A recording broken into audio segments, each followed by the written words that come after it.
उन्होंने इस देश की रक्षा के लिए, सुरक्षा के लिए, देश के विकास के लिए, तरक्की के लिए, लोगों को नीचे से ऊपर उठाने के लिए और कम्युनिटीज के बीच में भाईचारा पैदा करने के लिए जो रोल मदरसों ने प्ले किया है, कम्युनिटी के सपोर्ट से, सिर्फ कम्युनिटी के सपोर्ट से, बिना सरकारी किसी सपोर्ट के, मदद के, जो मदरसों ने किया है, उसकी मिसाल किसी दूसरे इंस्टीट्यूट के पास, दूसरे इदारों के पास नहीं मिलेगी। हम ऐसा समझते हैं। आज के ज़माने में मदरसों को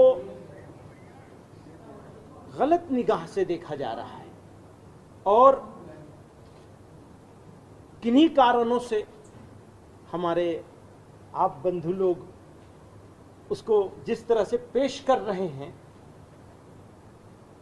इससे कम्युनिटीज के बीच में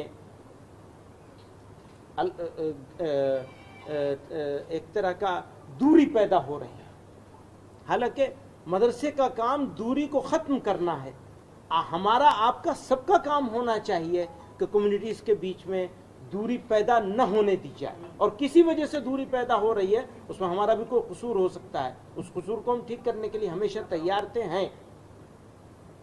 तो मैं मदरसे की तरफ से, मदरसे वालों की तरफ से, आपके माध्यम से देश के लोगों को, देशवासियों को, देश चलाने वालों को ये अपील करना चाहता हूं कि अंडरस्टैंड कीजिए, मिसअंडरस्टैंड मत कीजिए।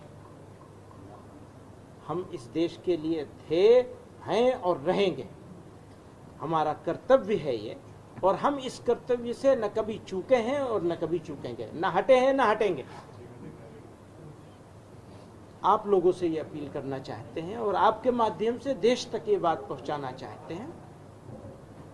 हर वो चीज जो गलत हो, हम ओपन हैं, बात करने के लिए तैयार थे, हैं और रहेंगे। हमारा काम है ये।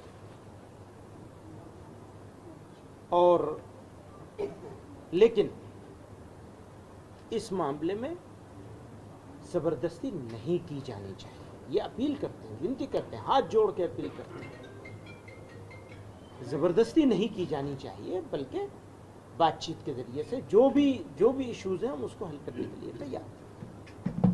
हजरत, आपने जो जिक्र किया कि हम सरकार से मिलेंगे, तो आप यूपी हुकूमत से या मरकजी हुकूमत से, और अभी जहाँ इशू हुआ है वहीं करेंगे। कब तक शुरू वो तो अब उनके हाथ में है। हम तो आज ही कह देंगे, उनसे भेज देंगे अपनी तरफ से एक दरखास्त, एक एप्लीकेशन कि हमें टाइम दिया जाए, हम मिलने के लिए तैयार हैं कंसर्न अथॉरिटीज से और लोगों से। मदनी साहब, आपने शुरुआत में कहा कि सही काम को गलत तरीके से किया जा रहा है। नहीं, हम ये कह रहे हैं किसी भी सही, कितना भी सही काम हो, उसे गलत तरीके से नहीं किया जाना चाहिए।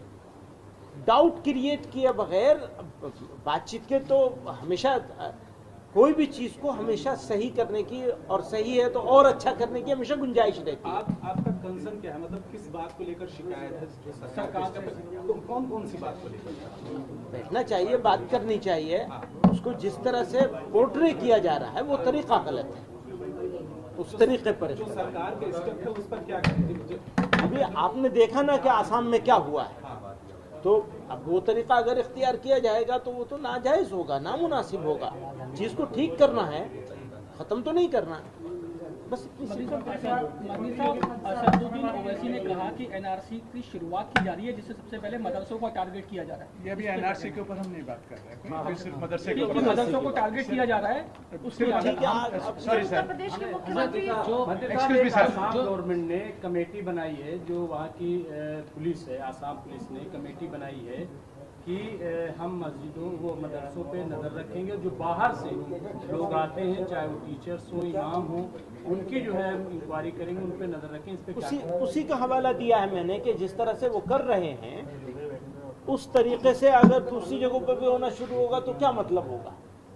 वही तो कंसर्न है हमारा। परसों मीटिंग हुई थी मिली तंजीमों के साथ वहाँ की डीजीपी की, उसमें कहा कि 6-7 तंजीमें हैं जिसकी मंजूरी तमाम मदरसों को हासिल होगी और वही मदरसे वहाँ चल सकेंगे। उसमें तकरीबन सभी मुस्लिम तंजीमें शामिल है, जमीयत भी है, जमात इस्लामी भी।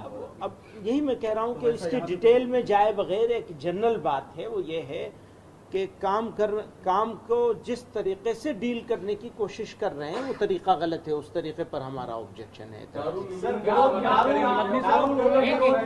आप सहयोग करेंगे उनके विरोध में साथी हैं? हाँ हाँ, हम तो विरोध में आगे होंगे। बद्दी साहब, आज मीटिंग में क्या क्या फैसले लिए गए हैं आपकी तरफ से, क्या वो देखेंगे जैसा होगा। बद्दी साहब, 24 को इजलास बुलाया हम उनके साथ होंगे, बिल्कुल उनके साथ हैं, उन्हीं के साथ तो चलेंगे। रहनुमा आज मीटिंग में क्या फैसले लिए गए हैं, आपने क्या कहा है? तमाम उन गैर जो सरकारी जो मदरसे हैं उनके जो नुमाइंदे आए थे उनको आपने क्या बातें कही हैं, किस तरीके से आप लोग आगे बढ़े? यही बात हुई है। दो इसके बाद मैंने शुरुआत से बताया आपको कि एक स्टीयरिंग कमेटी बनी है जो रोजाना इस तरह के इश्यूज को देखेगी। कमेटी में 12 लोग, 12 है 13 है। कानून के जो तकाजे हैं उनको